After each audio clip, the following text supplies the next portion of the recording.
องประชุมครั้งสำคัญสสคประจำเขตเลือกตั้งเมืองปทุมพรคนขั่วปรึกษาหารือเพื่อพันขยาย21คำเสนอของประชาชนในวันที่24มิถุนายนปี2026ที่ผ่านมานี้อยู่ที่หอประชุมว่าการเมืองปทุมพรและจัดกองประชุมคนขั่วปรึกษาหารือและติดตามการสูบอยู่เวียกงานที่เกี่ยวพันถึงคำสักถามของประชาชน21คำสักถามที่เสนอต่อสมาชิกสภาแห่งชาติและสภาประชาชนแขวงประจำเขตเลือกตั้งเมืองปทุมพรกองประชุมดังกล่าวได้รับเกียรติเป็นประธานโดยท่านวันดีอัควงศ์รองหัวหน้าคณะสมาชิกสภาประชาชนแขวงจำปาสักประจำเขตเลือกตั้งเมืองปทุมพรและเป็นทั้งหัวหน้าห้องการคณะสมาชิกสภาประชาชนแขวงจำปาสักประจำเขตเลือกตั้งเมืองปทุมพรเขาร่วมมีทานกิ่งแก้วนวพงศ์ประธานคณะกรรมการปกครองเมืองปทุมพรพร้อมคณะบรรดาห้องการที่เกี่ยวข้องเขาร่วมอย่างพร้อมเพรียงในกองประชุมบรรดาผู้เข้าร่วมได้รับฟังการผ่านบทสังรวมคำเสนอของพ่อแม่ประชาชนอยู่ภายในเมืองปทุมพรที่มอบให้องค์การบริหารขันเมืองพิจารณาแก้ไขจำนวน21ปัญหาซึ่งส่วนใหญ่ติดพันกับพื้นฐานโครงสร้างการผลิตกสิกรรมศึกษา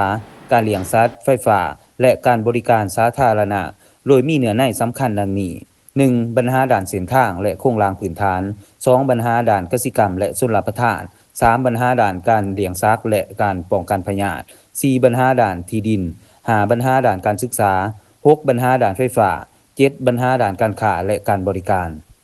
ภายหลังเลยครับฟังบทสังรวมคำเสนอของประชาชนแล้วบรรดาห้องการที่เกี่ยวของก็ได้ประกอบคำเห็นชี้แจงแต่ละปัญหา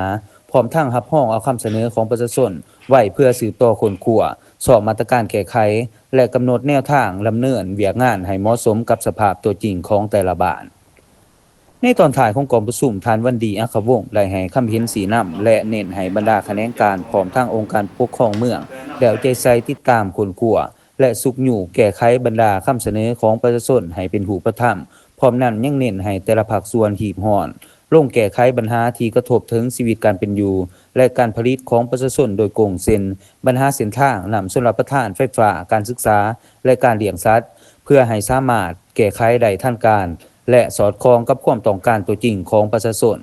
กองประชุมในครั้งนี้ถือเป็นกลไกสำคัญหนึ่งในการเชื่อมต่อพระบทบาทระหว่างผู้แทนประชาชนองค์การปกครองและภาคส่วนที่เกี่ยวข้องในการรับฟังเสียงสะท้อนจากภาคฐานเพื่อนำไปสู่การแก้ไขปัญหาอย่างมีประสิทธิผลและยกระดับคุณภาพชีวิตของประชาชนภายในเมืองปทุมพรให้ดีขึ้นเทื่อละก้าว